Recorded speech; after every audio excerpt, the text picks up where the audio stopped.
Dévoilée en concept au salon de Tokyo 2001, la Suzuki Viking était attendue. 6 longues années durant lesquelles les rumeurs à son sujet allaient bon train. Et une question, sera-t-il possible de fabriquer et vendre en série une moto aussi extravagante par son physique que par son moteur? Suzuki a tenu ses promesses, le style de la Viking est hors norme et elle détient le record du roadster le plus puissant du monde.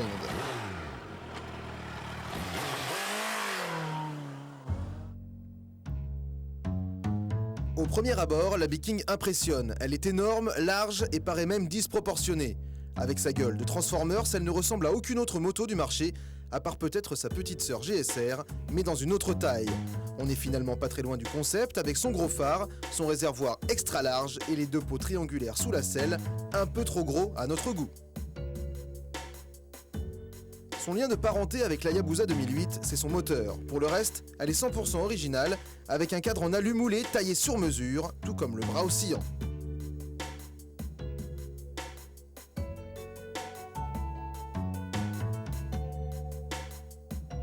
Côté suspension, Suzuki fait confiance à Kayaba, avec fourche et amortisseur entièrement réglables. La Viking est équipée d'origine d'un amortisseur de direction hydraulique, ce qui en dit long sur son comportement sportif. Pour freiner le mastodonte, des étriers à fixation radiale pinçant deux disques de 310 mm.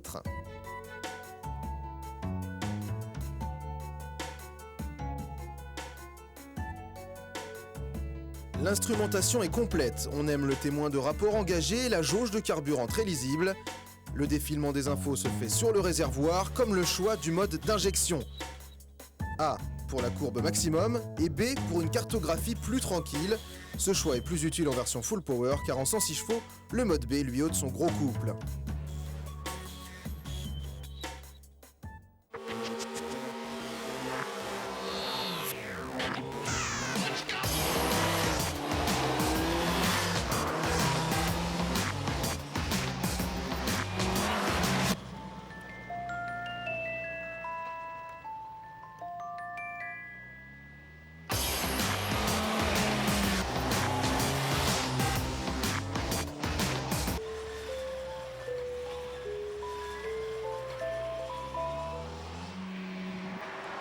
Avant de s'installer à son guidon, au vu de ses mensurations et de son poids, 235 kg à sec, on imagine malgré sa puissance un comportement de camion.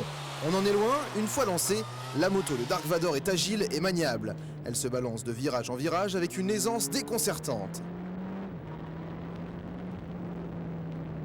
La Viking est propulsée par le 4 cylindres de la Hayabusa 2008 de 1340 cm3. Ses 185 chevaux en full power font d'elle le roadster le plus puissant du marché. En France, on se console grâce à un bridage bien pensé qui conserve la puissance et le couple à bas et mi-régime. Le moteur est incroyable, la plage d'utilisation est très large, de 2000 à 7000 tours, le couple vous scotche une vraie séance de muscu. On s'attendait peut-être à une moto plus exclusive, la Viking est facile à emmener, elle est onctueuse, sans à-coups, mais attention aux excès d'optimisme, si on la bouscule, elle devient une arme. Son cœur d'Hayabusa s'emballe, elle arrache le bitume, mais reste rigoureuse en toute situation, grâce à une partie cycle saine et efficace.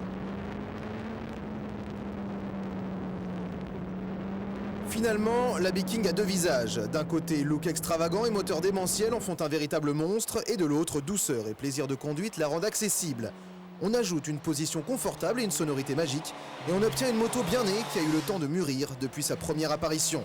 Son look à part partage les opinions, mais contre 13 699 €, on ne passe pas inaperçu.